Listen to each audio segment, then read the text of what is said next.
IMF जिसका भारत ने विरोध किया था कि भाई पाकिस्तान को पैसा नहीं मिलना चाहिए, क्योंकि दुनिया ये जानती है कि पाकिस्तान को जो पैसा मिलता है वो उसका एक बड़ा हिस्सा वो आतंकवाद को पनपाने में लगाता है। उसका कारण यह है कि अगर इतना ही उसको पैसा मिलता है तो वो अब तक बेहतर स्थिति में होता, लेकिन वो आतंकवाद में पैसा लगाता है। बावजूद इसके पैसा दिया गया, तो ये नहीं कि आईएमएफ जो भी उसका पैमाना हो, लेकिन आईएमएफ ये बात तो है ना कि आतंक को एक तरीके स्पॉन्सर कर रहा है। जी देखिए, जो अंतर्राष्ट्रीय जो मदद है वो पाकिस्तान को लगातार मिलता रहा है, क्योंकि पाकिस्तान की जो खुद अपनी आर्थिक हालत है वो बहुत ज़्यादा खराब है। और आईएमएफ पे की जो कल बैठक हुई थी, भारत ने अपनी तरफ से प्रोटेस्ट किया और भारत ने अपने पॉइंट्स रखे कि किस तरीके से पाकिस्तान जो है वो जो अंतर्राष्ट्रीय वित्तीय मदद है उसका बेजा इस्तेमाल करता है, टेरर फंडिंग के लिए इस्तेमाल करता है। हालांकि भारत के इस अनुरोध के बावजूद, भारत की इन दलीलों के बावजूद जो है वो आईएमएफ ने 1 बिलियन का जो लोन है वो उसको मंजूरी दी है। भारत ने जब ये वोटिंग हुई उससे एब्सटेन किया, अपने आप को, उससे गैर हाजिर रहा प्रोटेस्ट में। लेकिन जो आपने सवाल उठाया वो बात जो है वो दुनिया के देशों को पता है कि किस तरीके से पाकिस्तान लगातार टेरर फंडिंग में जुड़ा रहा है। इसलिए एफएटीएफ जो है उसने पाकिस्तान को लंबे समय तक ग्रे लिस्ट में भी रखा, सालों साल तक रखा। और जो उसके 35 मापदंड हैं, उसके अलग अलग जो मापदंड हैं उस पर पाकिस्तान जो है खड़ा उतरता नहीं रहा। लेकिन ये भी बात सच है कि अमेरिका की एक बैकिंग के साथ जो है वो पाकिस्तान जो है वापिस जो है वो अपने आप को ग्रे लिस्ट से बाहर निकालने में कामयाब रहा। ताकि ये भी दुनिया के देशों को इस बात की चिंता रही है कि पाकिस्तान जो कि एक ऐसा देश है जहां से आतंकवाद पनपता है और वहां आर्थिक स्थिति इस तरह की है कि अगर वो चरमरा गई तो ये देश जो कि पहले से अराजकता की स्थिति से गुजर रहा है वहां और ज्यादा संकट की स्थिति पैदा हो सकती है। और ये सिर्फ पाकिस्तान के लिए संकट की स्थिति नहीं होगी, बल्कि दुनिया के लिए और ज्यादा बड़ी संकट की जो स्थिति है वो होगी।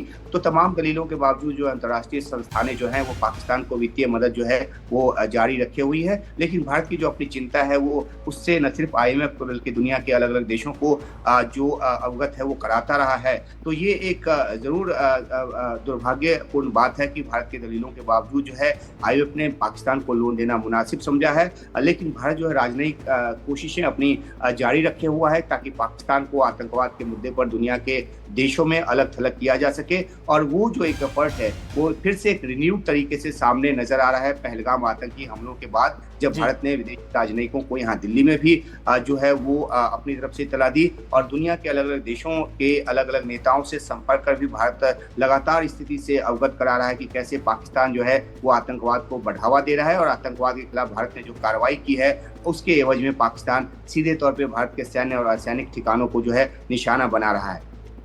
उमाशंकर, पाकिस्तानी मीडिया जो दावा कर रहा है उसके मुताबिक 3 एयरबेस पर 6 मिसाइलें दागी गई हैं, या पाकिस्तान की तरफ से कहा जा रहा है। मैं आईएमएफ के आपने भी जिक्र किया कि पूरी दुनिया को पता है और किसी तरीके से अमेरिका की बैकिंग से सब हुआ। अमेरिका तो खुद शिकार रहा है और एबटाबाद से ओसामा बिन लादेन को उठाया गया था, तो अमेरिका तो खुद इस बात को जानता है। फिर बावजूद इसके वो कैसे कामयाब हो जाता है पैसा लेने में? क्योंकि अगर उसको पैसा नहीं मिलता तो आतंकवाद शायद इतना नहीं पनप पाता और आज ये हालात नहीं होते। और जहां भी आतंकवाद होता है वह उसका नाम पाकिस्तान से जुड़ जाता है। जी बिल्कुल, देखिए अमेरिका की अपनी भी एक मजबूरी है। पाकिस्तान जो है वो किस तरीके से आतंकवाद को बढ़ावा देता है। आपने सही कहा कि दुनिया के देशों के साथ साथ ये अमेरिका को भी पता है। लेकिन जो कहते हैं ना कहावत है कि गले की हड्डी बनना, तो पाकिस्तान जो है अमेरिका जैसे देशों के लिए गले की हड्डी जो है वो बना रहा है। अमेरिका को पाकिस्तान की पहले बहुत ज़्यादा ज़रूरत थी, खासतौर पर तब जब वो अफगानिस्तान में इन्वॉल्व था, वहाँ पर उसकी फ़ौज थी और वो फ़ौज जो है वो तालिबान के खिलाफ जो ऑपरेट कर रही थी। तो ऐसे में एक डिपेंडेंसी जो है पाकिस्तान के ऊपर अमेरिका की थी। हालांकि 2022 में अफगानिस्तान से निकल जाने के बाद अमेरिका की वो डिपेंडेंसी जो है वो खत्म हो गई। लेकिन उसके बावजूद जो है वो अमेरिका जो है वो पाकिस्तान को वित्तीय मदद देने में मददगार रहा है। वो इसलिए क्योंकि वो ये सोचता है कि पाकिस्तान जो एक देश के तौर पे, एक मुल्क के तौर पे चलता रहा। क्योंकि अगर जियोपॉलिटिकल स्थिति देखें तो पाकिस्तान की जो अहमियत है अलग अलग दुनिया के देशों के लिए रही है। और हर कोई देश जो है वो पाकिस्तान में अपनी मौजूदगी या पाकिस्तान के साथ खड़ा होकर अपना जो हित, अपना जो स्वार्थ है उसकी सिद्धि चाहता है। और इस बाबत वो कई बार ये नज़रअंदाज कर देता है कि कैसे पाकिस्तान की ज़मीन का जो इस्तेमाल है वो आतंकवाद के लिए होता होता है और खासतौर पे भारत के खिलाफ आतंकवाद के लिए होता है। तो लेकिन भारत जो है दुनिया के देशों को अलग अलग मंचों पर अपनी जो स्थिति है उससे परिचित कराता रहा है, बताता रहा है, सबूत देता रहा है और उसी का नतीजा है कि एक बार फिर से भारत ने पहलगाम आतंकी हमलों के बाद दुनिया के देशों को आगाह किया, IMF को भी आगाह किया कि पाकिस्तान को जो लोन है वो ना दिया जाए, क्योंकि उसका अधिकतर हिस्सा जो है वो आतंकवाद को पोषित करने में लगाता है। तो भारत की दलील अपनी जगह है, लेकिन दुनिया के कूटनीतिक लिहाज से देखें तो कई सारे ऐसे देश हैं जो दोहरी जो स्थिति है, ये जो दोहरी भूमिका है वो निभाते हैं। वो आतंकवाद के खिलाफ खड़े होने की बात तो करते हैं, लेकिन जब आतंकवाद के खिलाफ कड़ी कार्रवाई की बात होती है, निर्णायक कार्रवाई की बात होती है, तो वो कहीं ना कहीं गुपचुप तरीके से पाकिस्तान को मदद करते नजर आते हैं। इस बात के बावजूद कि पाकिस्तान जो है वो अपनी तरफ से आतंकवाद पे उसने काबू पाने की कभी बात नहीं की, खासतौर पे तब जब खुद वो खुद को आतंकवाद का विक्टिम बताता रहा है।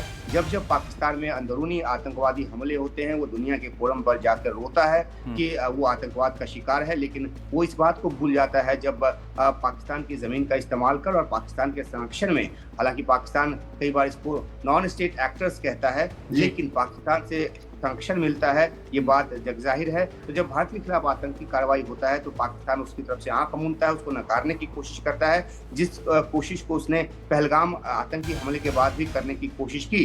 लेकिन भारत ने अपनी तरफ से निर्णायक रुख अपनाते हुए 9 आतंकी ठिकानों को निशाना बनाया 7 मई को, और उसके बाद से लगातार पाकिस्तान जो है वो भारत के अलग अलग ठिकानों को, अलग अलग शहरों को निशाना बनाने की लगातार कोशिश में है, और भारत भी उसका जवाबी जो हमला है वो कर रहा है। और जो दृश्य एक बार फिर अपने दर्शकों को बता दें जो पाकिस्तान से निकलकर सामने आई है, जो कि पाकिस्तान की सेना के मुताबिक पाकिस्तान के 3 अलग अलग एयरबेस की है, और वहां जो है मिसाइल गिरी है। आरोप उसने भारत पे लगाया है। भारत की तरफ से आधिकारिक प्रतिक्रिया का इस पर इंतजार है, लेकिन इस बीच खबर यह भी है कि पाकिस्तान ने एक बार फिर से अब भारत की तरफ निशाना करके मिसाइलें दागी है। तो आगे की स्थिति जैसे उभरकर सामने आती है, हम आपके जरिए अपने दर्शकों के बीच उन जानकारियों को लेकर फिर से हाजिर होंगे।